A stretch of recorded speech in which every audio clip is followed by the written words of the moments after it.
Cheers to you. Cheers. And to you. Friends, you probably think we fell off our perch or something, but we've been awful quiet these last weeks. Maybe that's a blessing, who knows? But we did promise you guys that we would get around to talking about our son's wedding, which took place in January. Yes. So now I have a daughter. We have a daughter. It's wonderful It's to have a amazing. daughter, yes. This year has been flying by. January started with a bang, then we had Jordan and Maddie's wedding, on the heels of which we got in a plane and flew to New York to visit our youngest son at the Mount Academy, where he's having an amazing time as a senior student. And we also saw our middle son, who's in New York doing a professional year as a paramedic. So yeah, a lot of family catch up, and then it's been go, go, go ever since. So great to have a chance to sit down and chat with you. And tell us what we're going to do this afternoon. Well, many of you asked excellent questions during the time of Jordan and Madeline's wedding about what a Bruderhof wedding is like. So we thought, why don't take the opportunity to sit down and answer some of those questions? Jordan and Maddie are kind of private people, but they've given us permission to share some pictures with you. So thank you, Jordan and Maddie, and to talk a little bit about the specifics around their wedding. And we won't be able to help ourselves. We'll probably slide into riffing about our own marriage at some point. And by the way, before we get into the questions, I want to tell you that Naran and her sister colleagues have put out a beautiful Substack on their Seasons of Community Living Substack, answering questions on this very topic. You can head over there right now if you like, but you can also stick around and see if we say anything that contradicts what Naran wrote. And better pictures here, I think. Okay, so anyway, so question number one, what makes Bruderhof weddings different? So let's define different. Different from what? Different from mainstream weddings. So first, I'll talk about the similarities. Sorry, we have a little visitor who wants to say hi because he cannot be quiet over there. Pupper, say hi to your friends. Come say hi. Okay. Now you're going to go on your mat and be quiet, dog. Good boy. Thanks, our little guard dog. Bear wants to be an influencer dog when he grows up. So back to our question, what makes Bruderhof weddings different from mainstream weddings? Actually, they're not that different from mainstream weddings in the sense that the couple takes vows. Involve one man and one woman making commitments for life. Yeah. Yes, and they take vows publicly, they exchange rings, it's in front of their faith community and family. But what does make them different is that rather than just being kind of an individual celebration of this couple's happiness, it's also seen in a spiritual sense of a building block for God's kingdom and a part of the faith community, not just their individual happiness or a super lavish celebration. Yeah, and obviously many Christians around the world, people of many faiths, would see their wedding as, something that's greater than just the joy and happiness that the couple has in each other. But like you're saying, certainly for us, and we emphasize this also in the lead up to a wedding, thinking about the fact that what you're entering into is really a bond into all eternity. That's right. Those are promises you make before God of lifetime faithfulness, one to the other, until death parts you. So, on the one hand, it's a very joyous occasion, obviously. Right. Love is a beautiful thing. But there's also a solemnity to it. Moments where, as a church community, we gathered to pray for this couple, to pray a blessing on them, and to hear wisdom from older ones in our community. My mother, who's a widow, gave a beautiful benediction for them. And as a community, we asked God to bless Jordan and Maddie for the length of their marriage. And then on the wedding day itself, everybody was gathered. Many friends of ours from the locality came to celebrate with us. And it was beautiful as the father of the groom to assist Maddie's dad, who's a pastor in our church, in actually leading the ceremony and being alongside them as they took those vows. And the next questions will feed off that initial question, what makes Bruderhof weddings different? The first one is, what about gifts? I got several questions about, do people bring gifts? How does their house get set up? How does the couple get ready for their new life together? Chris, you want to take that one away? Yeah, so what about gifts? I mean, it's a beautiful thing to receive presents and to have people express their joy in a young couple in that way. But generally speaking, most of our couples, Jordan and Maddie, for instance, invited their friends not to give them things, rather just give them their time and showing up, or bring something for the feasting that was going on. And that's mainly because as part of a church community, they will be given everything they need for their new life as they start out together. The community will give them an apartment to live in, and many people will have a lot of fun setting that up for them and making sure that it has everything they could possibly want. Yeah, and part of that is people who do like to make gifts in creative ways have that opportunity. Maybe they'll write an original song or sew a dress, or for me, I made the wedding cake. So there's many opportunities to show our love and joy, but not burden this brand new couple with just an overabundance of stuff that they then have to deal with. So it's actually, there's a certain lightness that you carry into a wedding as a couple, because you're not, first of all, burdened about who's getting me what and who got a better gift or whatever, but actually just sharing the joy and focusing on the union and the vows you're taking, rather than the pressure of, is everything going to be perfect? Sure. And So, am I going to for example, a gift that I gave to Jordan and Maddie was, I didn't make the wedding cake. A beautiful gift that one of our friends locally chose to give Jordan and Maddie was to let the wedding decorators go and pick their 10 bushes of frangipani, which were in full bloom, and then use those to decorate for the wedding. And that was an incredibly authentic and lovely touch to the special day. So yeah, gifts are beautiful, but let's not emphasize the things too much, right? That's kind of our approach. Next question, what does the bride wear? What does the groom wear?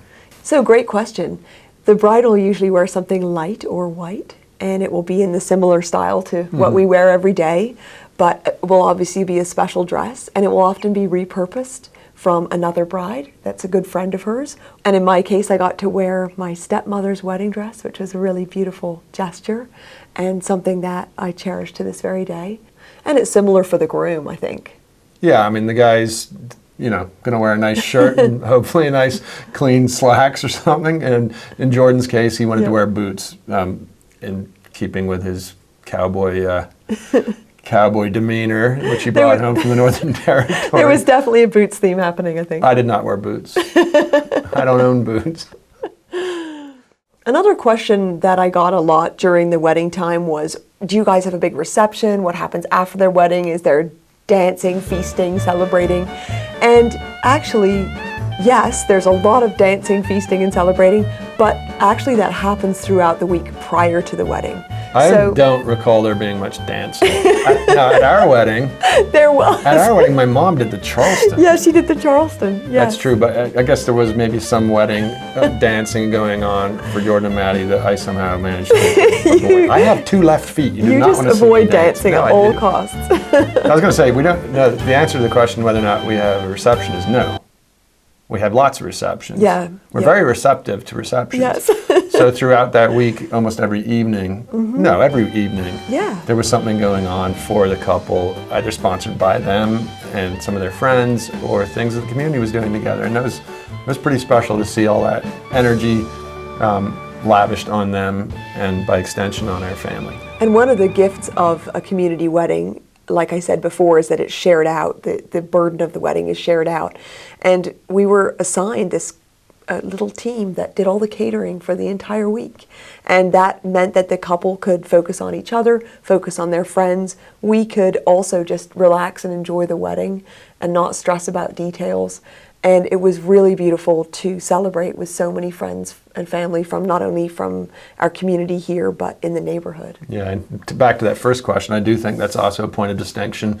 The way we mark weddings, the family doesn't have to spend all this energy and time and expense planning the wedding. People just rally around and it gets done. And particularly the youth, the young people, the friends of the couple will put tireless energy into preparing, festive times and so forth. And that really allows the family to focus on what's important, for the couple to focus on what's important. And I think that's one of the biggest gifts that we can give the couple during the time, is to really focus on their vows that they're taking for life before God.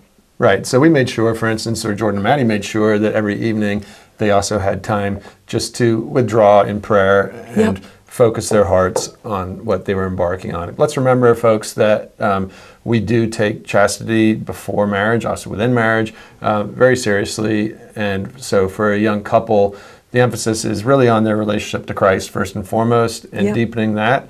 And then obviously the joy that they will have in each other and in their physical union takes place after they're married. So also our engagement time within the community can tend to be shorter, I would think, than many people are used to. And again, it's for the reason that there's not a whole lot of, future proofing or planning that goes into, mapping out where you're going to live, what job you're going to have, how you're going to juggle finances and all that. Or how you're going to pay for the wedding. Yeah, that stress is all removed. And a couple will have spent many months building their relationship on the rock of faith, getting to know each other as really good friends, and on that basis then we'll become engaged. And when that happens then, often within a matter of months, the community will gather to celebrate their wedding, knowing that they have had actually several years typically preparing for that moment. Yeah, yeah.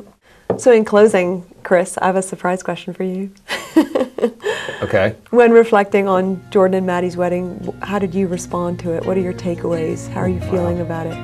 It's a big ask. Honestly, a wide range of emotions. Same. Mostly just gratitude, I will say that. Yeah. It gives you pause as a parent when your first child gets married and starts a new venture, starts a new family.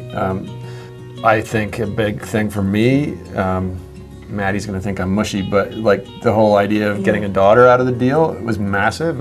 As a dad of 3 sons, I really looked forward to the day we'd have a daughter, and now we do. So kind of overwhelmed is probably the best way to put it. So, Naran, how did you handle Jordan and Maddie's wedding? Well, same, a range of emotions that I really wasn't prepared for. I found myself reflecting on our own marriage and feeling that same sense of joy of the adventure, of stepping into the unknown, the mystery, the wonder of this new couple, brand new family being launched and being formed. It's amazing. Well, friends, we hope this video has answered a few questions for you. Thank you to those who contributed the questions. Yes. And like I say, get over to Naran's Substack and read more about this topic if you're interested. We're not going to promise what our next video is going to be about, because then it will be like this axe hanging over our head until we get it sorted out. But we'll try to be more faithful with we this. always wish to be more faithful. Okay, so until we meet again, God bless each and every one of you. Have a safe day, night, whatever it is for you. And we do look forward to catching up again very soon. Join us in the comments if you want to contribute. Thanks for your time. Talk soon. Cheers. Cheers. Let her tear.